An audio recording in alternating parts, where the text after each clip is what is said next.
जैसे एक व्यक्ति आए, वो बोलते हैं प्रभु जी हर मंदिर में तो राधा कृष्ण की पूजा होती है, जबकि शास्त्रों में तो कहते हैं कृष्ण की पत्नी कौन है, रुक्मणी जी हैं, जामवंती हैं, सत्यभामा हैं, लेकिन उसकी पूजा तो आप लोग अल्टर में नहीं करते हैं, राधा रानी की पूजा करते हैं। ये क्या हुआ, आप लोग ये कैसे कर रहे हैं?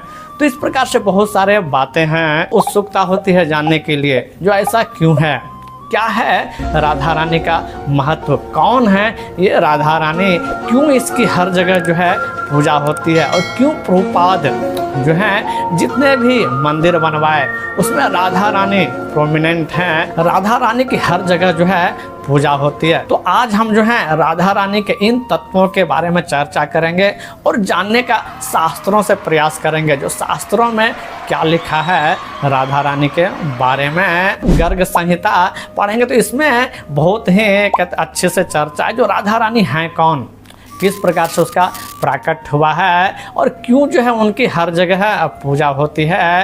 कहते हैं एक बार जब कृष्ण वृंदावन में गोवर्धन पर्वत के तलहटी में बैठे रहते हैं और बांसुरी बजा रहे होते हैं और प्रेम के अभिभूत होते हैं, उसके मन में विचार आता है जो कौन है जो वास्तव में हमको आनंद प्रदान करेगा।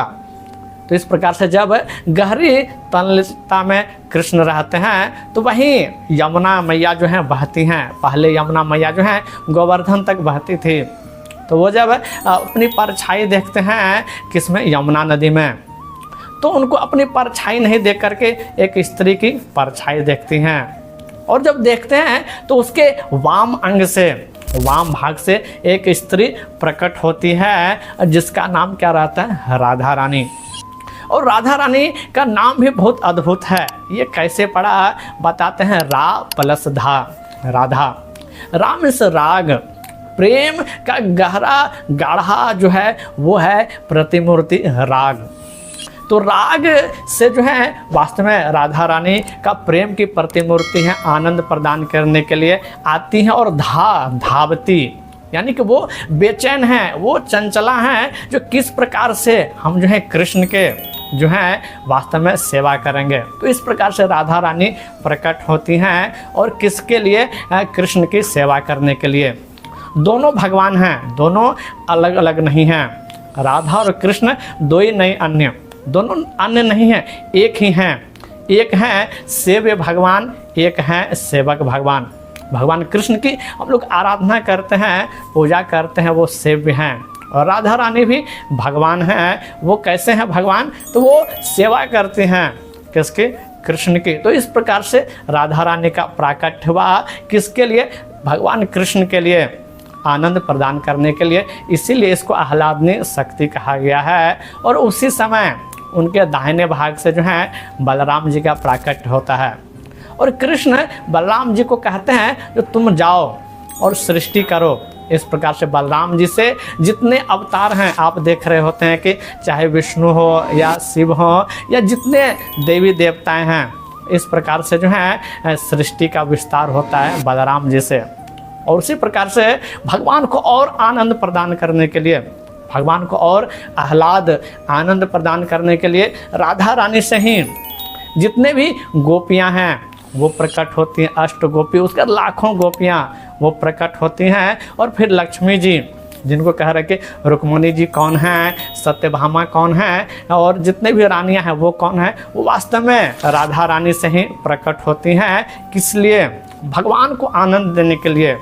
उसी प्रकार से जितनी इस भौतिक जगत की शक्तियां हैं, दुर्गा जी हैं, उनका भी राधा रानी का ही विस्तार है। वो किस लिए, तो वो इस भौतिक जगत का संचालन करने के लिए। तो इस प्रकार से जितनी व्यवस्था है वो सिर्फ भगवान को आनंद प्रदान करने के लिए है। जैसे भगवान की बहुत सारी शक्तियां होती हैं, लेकिन इनमें से 3 प्रमुख शक्तियां हैं, जिसका नाम है संधिनी शक्ति, संवित शक्ति और आह्लादनी शक्ति। संधिनी शक्ति यानी कि सत्य, सनातन, जो हमेशा रहता है, जैसे आध्यात्मिक जगत है, जिसका कभी प्रलय नहीं होता है, जो जब से भगवान हैं तब से जो है उनकी धाम, उनके विस्तार जो हैं वो मौजूद हैं। तो ये जो है संधिनी शक्ति यानी कि सत्य कहलाती है। और उसके बाद आती है संवित शक्ति।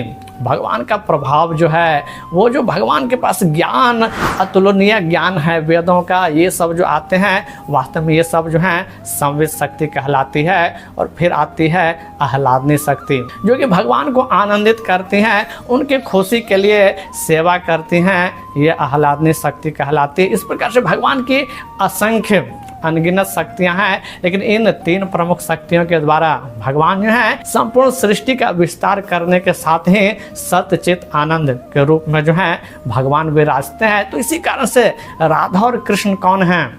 दोनों अलग नहीं हैं, वास्तव में कृष्ण ही विस्तार करते हैं और दोनों जो हैं वास्तव में भगवान हैं। तो इसी कारण से प्रभुपाद जी जितने भी मंदिर का निर्माण किए, हर जगह जो है राधा रानी प्रोमिनेंट हैं। राधा रानी हमेशा ऑल्टर में रहते हैं, और वो किसके लिए? वास्तव में कहते हैं भगवान कृष्ण की सेवा करने के लिए। और राधा रानी कौन है? साक्षात कृपा मूर्ति। जैसे हम लोग मंदिर जाते हैं, मंदिर में हमेशा प्रार्थना करते हैं, हे भगवान आप कृपा कीजिए, अपना एक कृपा कटाक्ष जो है इस जीव पर तो डालिए। तो भगवान क्या करते हैं? भगवान जो है अपना सारा राग, सारा प्रेम, सारा भक्ति जो है वह राधा रानी को सौंपी हैं। तो कृपा प्रेम की साक्षात प्रतिमूर्ति, आनंद की स्वरूपा कौन है? वास्तव में वह राधा ठाकुरानी, जो कि सेवक भगवान है, जो कि हम सब जीवों पर दया करते हैं और भगवान कृष्ण की सेवा में जो है नियुक्त करते हैं। जब एक जीव भगवान कृष्ण की सेवा करता है, और ये सेवा बांटते कौन है? ये कृपा कौन करते हैं? वास्तव में राधा रानी के थ्रू ही जो है ये सेवा प्रदान की जाती है। तो इतने राधा रानी जो है कृपामयी हैं। जिस प्रकार से एक माँ होता है, जो अगर जीव गंदा भी हो, बच्चा गंदा भी हो, तो वास्तव में कुछ त्रुटियाँ भी हो, तो जब हम मंदिर जाते हैं तो हम प्रार्थना करते हैं, तो कृष्ण कहते हैं ठीक है, लेकिन राधा रानी हम लोग का कहते हैं लेटर लेके, रिकमेंडेशन लेटर लेकर के, अरे भगवान ठीक है कर रहा है, माला कुछ त्रुटि है, आप स्वीकार कीजिए। इस प्रकार से जब राधा रानी कृष्ण को कहते हैं, तब जो है भगवान हमको स्वीकार करते हैं, हमारी सेवा को स्वीकार करते हैं। जिस प्रकार से हम जो है कुछ सेवा करते हैं, अपने गुरु को देते हैं, फिर गुरु अपने गुरु को, फिर गुरु अपने गुरु को, और लास्ट में अंत में वो सेवा जो है राधा रानी के चरणों में जाता है। और तब जो है हम जो भी सेवा करते हैं, राधा रानी जो है वो कृष्ण को अर्पित करती हैं। तो ये जो है सेवा, ये भाव कहाँ से आते हैं?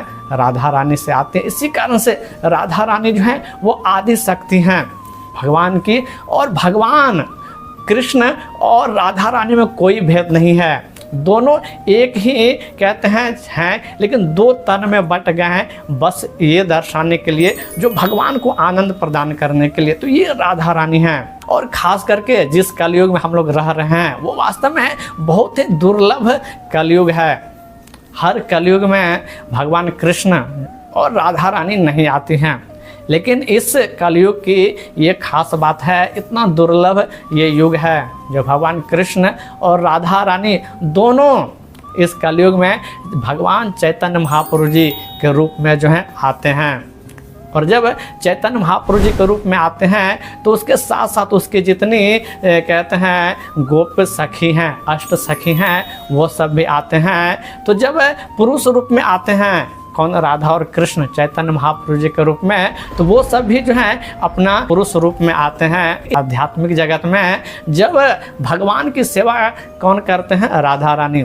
और राधा रानी को असिस्ट कौन करते हैं? उसके कहते हैं गोप सखी जो रहते हैं, और उस प्रकार से उसके भी असिस्ट कौन करते हैं? मंजरी, जो कि छोटी छोटी बालिकाएं जो रहती हैं, वो राधा रानी की मदद करती हैं।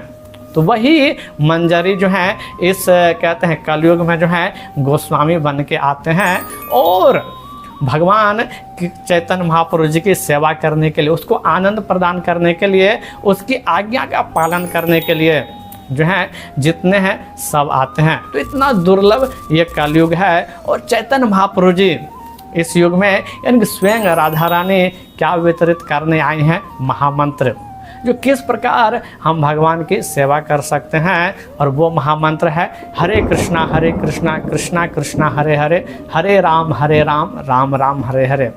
तो ये भगवान राधा रानी जो है कृपा करने आए हैं। ये मंत्र का जप करके हम राधा और कृष्ण दोनों की एक साथ सेवा कर सकते हैं। तो इतना प्रभावशाली ये मंत्र है और इतना ही प्रभावशाली ये कलयुग है, खास करके 10,000 वर्षों के लिए। Oh, thank you so much. Subscribe to my channel.